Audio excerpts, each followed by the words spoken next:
Lo que están planteando es volver a la apertura petrolera. ¿Para qué? Para entregarle de nuevo la faja del Orinoco, la faja petrolífera y la producción petrolera venezolana a las grandes transnacionales, como ya lo hicieron en el pasado Chávez Radical. Las privatizaciones eran una exigencia, era un mandato que venía del norte. Bueno, yo te presto tantos millones de dólares o te refinancio esta deuda si tú privatizas. Y ellos escogían, claro, escogían el lomito, Sidor. Si tú privatizas Cantebé, si tú privatizas Viasa, y PDVSA ya la habían comenzado a privatizar. Era una república privatizada, ya no era república. Ustedes saben de dónde viene la palabra y el concepto república, la res pública, la cosa pública, lo público que no es lo privado. Donde todo se privatiza no hay república, no hay Estado. Aquí no había Estado, aquí había un Estado de figura, subordinado a la burguesía que dictaba sus normas en función de sus intereses, no en función del interés de lo público, de lo nacional, de lo patrio. Fue exactamente en el 2005, el 2006, cuando nosotros iniciamos el desmontaje de aquello que se llamó la apertura petrolera, que no era sino el camino a la privatización de PDVSA y la entrega definitiva de cualquier vestigio de soberanía, y no solo de soberanía, hubiera sido la entrega definitiva de cualquier posibilidad para Venezuela de salir del atraso, del subdesarrollo, de la dependencia. Bueno, según los convenios de la apertura petrolera, el arbitraje ante cualquier diferencia con los socios había que irla a dirimir en otros países, el llamado arbitraje internacional. Ahora nosotros eso no lo aceptamos. La diferencia que pueda haber con cualquier socio se va a saldar en los tribunales de la República Bolivariana de Venezuela, aquí en nuestro país, porque estamos en Venezuela, no entregamos la soberanía.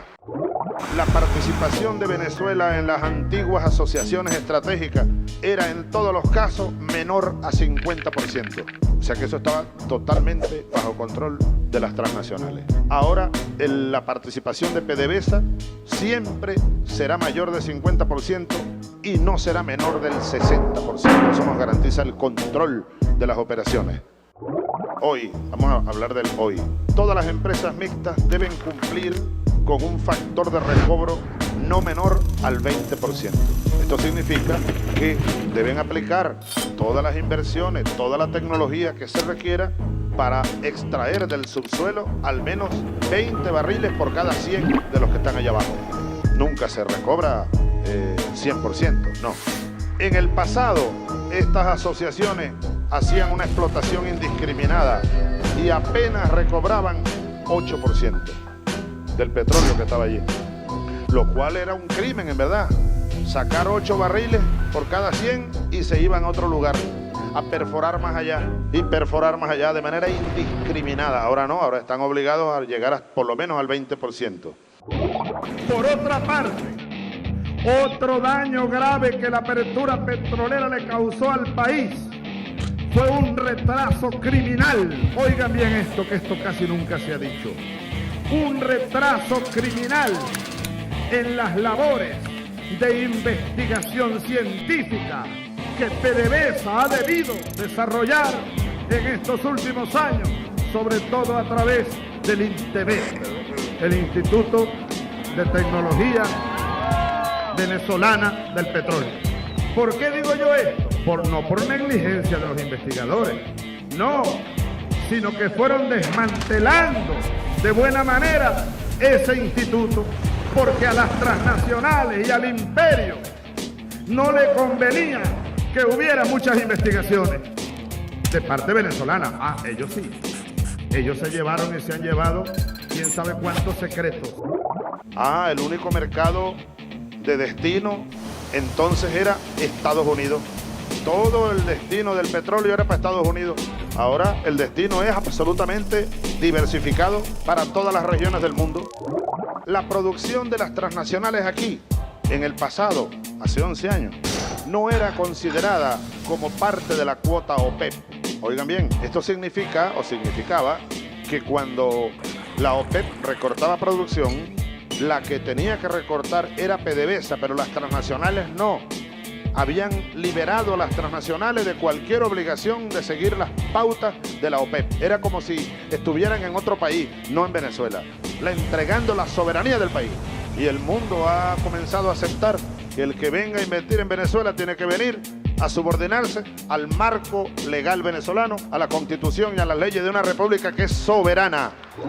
Porque aquí en Venezuela y en América Latina, sobre todo en América Latina, desde hace años se ha hablado, bueno, de que hay que facilitar la inversión extranjera, que nosotros necesitamos la inversión extranjera. Eso es cierto, pero es que muchos países del mundo necesitan hacer inversiones aquí. Es decir, es inversión, es interés mutuo. Aquí quisieron presentarnos el tema como algo unilateral. Es que a nosotros nos interesa la inversión extranjera y por tanto había que entregar la soberanía del país. Y por tanto había que flexibilizar, como aquí se hizo para entregar la faja, porque eso se nos decía, era la fundamentación de quienes gobernaron Venezuela durante casi un siglo. No, la única manera de que aquí vengan las inversiones, nos decían, es que ahí no se cobre regalía, no se cobre impuestos, prácticamente cediendo la soberanía del país. Y nosotros hemos recuperado la independencia nacional y la plena soberanía petrolera, que nos permitieron llevar el cobro de la regalía petrolera, por ejemplo, que la derecha venezolana entregó a 1%, eso era lo que pagaban las empresas transnacionales. De cada $100 pagaban 1 de regalía petrolera. Nosotros la llevamos a 33%. El impuesto sobre la renta petrolero que las transnacionales pagaban, apenas pagaban 30%, la llevamos a 50%. Y además creamos el impuesto de extracción petrolera y hemos creado incluso ahora recientemente un nuevo impuesto llamado el impuesto a las ganancias exorbitantes, entre otras medidas. Bueno, producto de esas medidas es que nosotros hemos rescatado para el pueblo en estos 10 años que han pasado cerca de 300.000, más de 300.000 millones de dólares. Ahí está la plata del pueblo, ahí está la riqueza nacional, ahora distribuida en función de las necesidades del pueblo.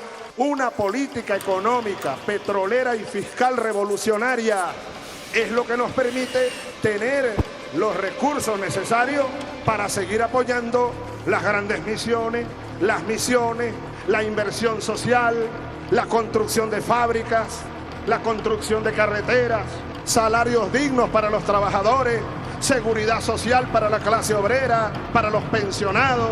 Ahí están los recursos que al pueblo y a los trabajadores se los robaron durante 100 años y más. ¿Quién?